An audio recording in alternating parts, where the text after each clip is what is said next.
మిత్రులందరికీ శుభోదయం. అయితే ఈ రోజు మనం చెప్పుకోబోయే కథ ఏంటో తెలుసా? తాబేలు ఒక నక్క కథ. ఒక అడవిలో తాబేలు, నక్క మంచి స్నేహితులుగా ఉండేవి. ఒకసారి ఇద్దరు కలిసి ఒక చెరువు దగ్గరికి వెళ్తారు.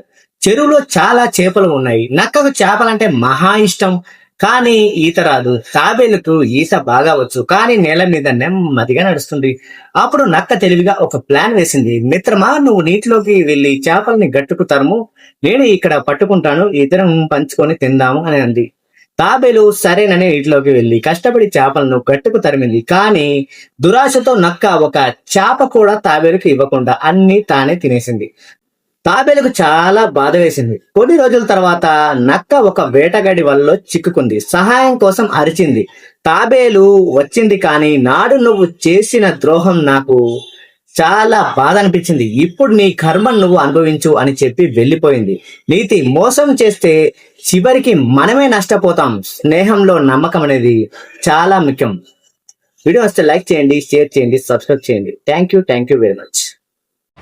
Thank you for watching Chandu Kilambi. Please like, share and subscribe.